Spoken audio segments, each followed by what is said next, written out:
दावला की पावन धरा पर गुरु जम्बेश्वर भगवान के इस पावन मंदिर प्रांगण में मंच पर उपस्थित समाज के प्रबुद्ध जनों, सामने विराजमान पिता तुल्य बुजुर्गों, माताओं, युवा भाइयों और बहनों, आप सभी को मेरा निमन प्रणाम और नमस्कार। सबसे पहले मैं क्षमा प्रार्थी हूँ और मुझे इस बात का खेद है कि कुछ आवश्यक कारणों की वजह से मैं आप सबके बीच में उपस्थित नहीं हो पाया। मेरा बहुत मन था आने का। मैं एक बार इस धरती को आके नमन करना चाहता था और यहाँ की मिट्टी मेरे मस्तक पे लगाना चाहता था। मुझे ये बताते हुए बहुत ही खुशी हो रही है कि ये जो धरती है, ये जो क्षेत्र है, इसका मेरे जीवन के अंदर बहुत ही महत्व है।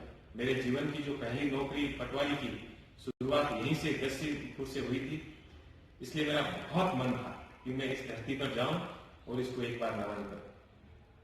मैं आप सबको विश्वास दिलाता हूं कि मुझे जब भी मौका मिलेगा मैं यहाँ पर जरूर आऊंगा। एक सबसे सुंदर और सुखद बात जो समाज के साथ जुड़ी है वो है हमारा समाज युवाओं के भविष्य को लेकर बड़ा चिंतित है और इस संदर्भ में सतर्क हुआ।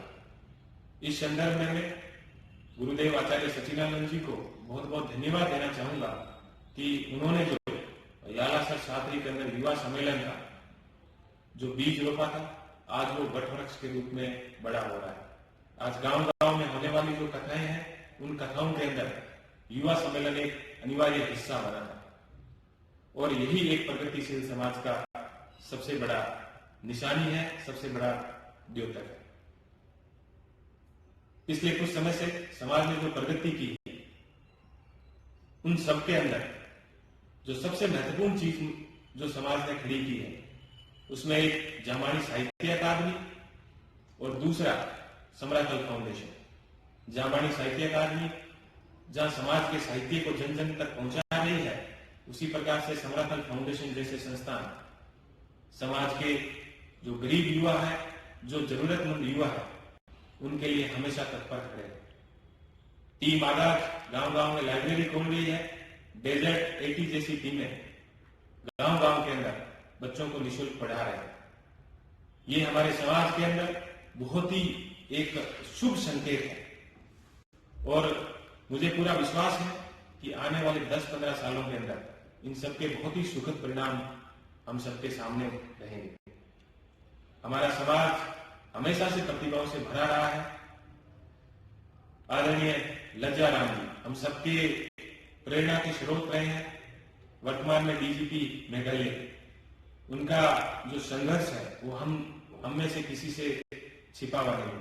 आदरणीय देवेंद्र जी का पूरा परिवार जिस तरह से शिक्षा के प्रति समर्पित रहा है और जिस तरह से इन्होंने भारतीय पुलिस सेवा के अंदर रहते हुए इस एरिया की सेवा की है, वो हम सबके लिए काबिल तारीफ है और हम सबके लिए प्रेरणा का स्रोत है।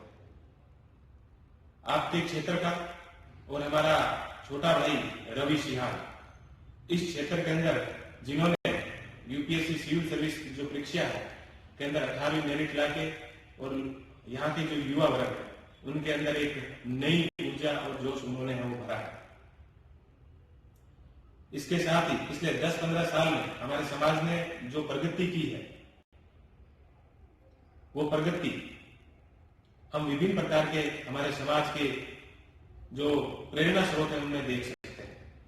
आदरणीय कैलाश जी आईपीएस, आदरणीय ममता जी बिश्नोई आईपीएस, आदरणीय जवरीमल जी, अशोक जी IRS, Shriram ji IRS, Krishna ji IPS, बहन परी आईएएस, सुशील जी आईपीएस और भाई रवि का तो मैंने नाम लिया ही था और रवि को तो मैं बहुत बहुत शुभकामनाएं भी देना चाहूंगा। मैं सच बताऊं तो ये इन सभी का जो मैंने नाम लिया, आदरणीय भास्कर जी, ओम जी, आरएस, ये सब उस रेतीले घरों से निकले हुए हीरे हैं जिनमें किसी के माता पिता है वो चांदी की थाली में या चांदी के चम्मच से खाना खाने वाले नहीं थे, वही खेत के अंदर मेहनत मजदूरी करने वाले थे। और इन सबका जो संघर्ष हम संघर्ष देखें तो किसी का संघर्ष 19 नहीं है, सबका एक से बढ़कर एक और यूनिक संघर्ष है इनके संघर्ष की, इनकी कहानी हम पढ़ें तो हमारा जीवन सफल हो जाए। ऐसे सभी जो मेरे बड़े और जो मेरे युवा साथी हैं, उन सबको मैं नमस्कार करता हूं कि वो समाज के सामने इस तरह से उन्होंने उदाहरण प्रस्तुत किए हैं।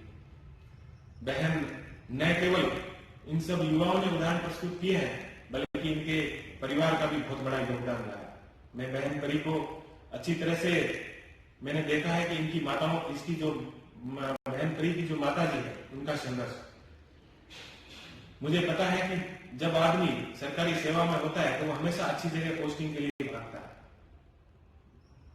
सुशीला जी ने कभी अच्छी पोस्टिंग के पीछे नहीं भागकर अपनी बेटियों की शिक्षा के ऊपर जोर दिया, और आज सबका हम सब देख रहे हैं कि बेटी का माता के प्रति कैसा प्रेम है, और बेटी ने उस माता के संघर्ष को जाया नहीं होने दिया और यूपीएससी के अंदर 30वीं मेरिट लेके आई। बहन प्रियंका आप सबके बीच में बैठी हुई है। मैं जानता हूं बहन को अच्छी तरह से। बहन मुझे कई बार बताती थी कि जो सब्जेक्ट उसको पढ़ने में अच्छा नहीं लगता है, अपनी माता जी को सामने बिठा के और उनके सामने बोल देती थी, और चीज अच्छे से याद है वो हो जाती थी। ये एक ऐसा समाज है जिसके माताओं की संघर्ष की कहानी अलग है। मैं सच बताऊं तो अभी मैं जस्ट एक माता जी से मिला था। बात ही बात में मुझे पता चला कि उनके घर के अंदर 3-4 गायें थी, और उसमें से कुछ गायों से तो 5-5, 6-6 किलो दूध निकलता है। उन गायों को छोड़कर और अपनी बेटी के साथ बेटी को पढ़ाने के लिए बाहर चली गई। मैंने उनसे पूछा कि घर के बाहर सब छोड़ के आ गए। बोले गाय नहीं ले आएंगे, घर में कुछ होगा तो दूसरी सब कुछ चीजें कर लेंगे वापस, लेकिन मेरी बेटी को जो मौका मिला है वो मौका कभी नहीं मिलेगा। मेरे गांव में अभी एक साइकिलिंग की प्रतियोगिता चल रही थी। उस प्रतियोगिता के अंदर मैंने अचानक मेरी नजर गई, मैं गया हुआ था तो एक साइड में 8-10 माताएं बैठी थी। उनके हाथ में छोटे छोटे बच्चे थे और ये हार्ड कंपकंपाती सर्दी। मैंने उन माताओं से पूछा कि आप देखने के लिए आए? तो मुझे सुन के बहुत ही आश्चर्य हुआ। वहां पर जो साइकिलिंग करने वाली जो बच्चियां थी, उन बच्चियों की माताएं थी, उनके हाथ में छोटे छोटे बच्चे। वो माताएं इसलिए साथ में आई थी कि उन बच्चों की राज्य स्तरीय या नेशनल लेवल पर प्रतियोगिता के अंदर उनकी अभ्यास छूट न जाए, इसलिए हर समय वो सुबह का घर का काम करके और उनकी प्रैक्टिस के अंदर उनके साथ जाती है। मैं नमन करता हूं ऐसी सभी माताओं को, और मुझे बड़ी खुशी है कि मेरे समाज की माताएं इतनी आगे जा रही हैं, इतनी आगे की सोच रखने वाली है, तो इस समाज का भविष्य बहुत ही उज्जवल है। ये माताएं हमारे समाज की ताकत है, ये बुजुर्ग हमारे समाज की ताकत है। लेकिन सबसे बड़ी निराशा हमारे समाज के युवाओं को देखकर हमें कई बार होती है, और हमारा समाज भी कहीं ना कहीं, हमारे जो बुजुर्ग हैं वो भी इस चीज को लेकर कहीं ना कहीं दुखी है कि हमारा युवा है तो नशे के दलदल में फंसता जा रहा है। मेरा सभी युवाओं से निवेदन है कि नशे से आज तक जीवन के अंदर कोई आगे नहीं बढ़ा है, और जिस परिवार के अंदर एक व्यक्ति यदि नशे के अंदर फंस गया है, वो परिवार हमेशा बर्बादी के कगार पर है। तो मेरा विनम्र निवेदन है कि अपने परिवार को इस तरह से बर्बादी के कगार पर ना ले जाए। मैं आप सबका ज्यादा समय नहीं लेके उन 2-3 प्रेरणादायी पंक्तियों के साथ अपनी वाणी को विराम दूंगा, जो हमेशा मेरे जीवन को प्रेरणा देती रहती है। लहरों से डर के कभी नौका पार नहीं होती, कोशिश करने वालों की कभी हार नहीं होती।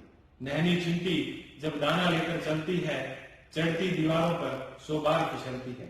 मन का विश्वास रगों में सांस भरता है, चढ़कर गिरना, गिरकर चढ़ना ना अखरता है। आखिर उसकी मेहनत बेकार नहीं होती, कोशिश करने वालों की कभी हार नहीं होती। डुबकियां सिंधु में गोताखोर लगाता है, जा जाकर खाली हाथ लौट आता है। मिलते नहीं मोती सहज ही गहरे पानी में, मुट्ठी उसकी हर बार खाली नहीं आती है। कोशिश करने वालों की कभी हार नहीं होती। असफलता एक चुनौती है, उसे स्वीकार करो। क्या कमी रह गई है देखो और सुधार करो। जब तक सफल न हो नींद चैन सुख त्यागो तुम, संघर्ष का मैदान छोड़कर मत भागो तुम। कुछ किए बिना ही जय जयकार नहीं होती, कोशिश करने वालों की कभी हार नहीं होती। मंच पर भाई भव्य बैठे हैं। मैं भाई भव्य को चुनाव जीतने के लिए और हम सब युवाओं की प्रेरणा बनने के लिए बहुत बहुत इनको शुभकामनाएं देता हूं।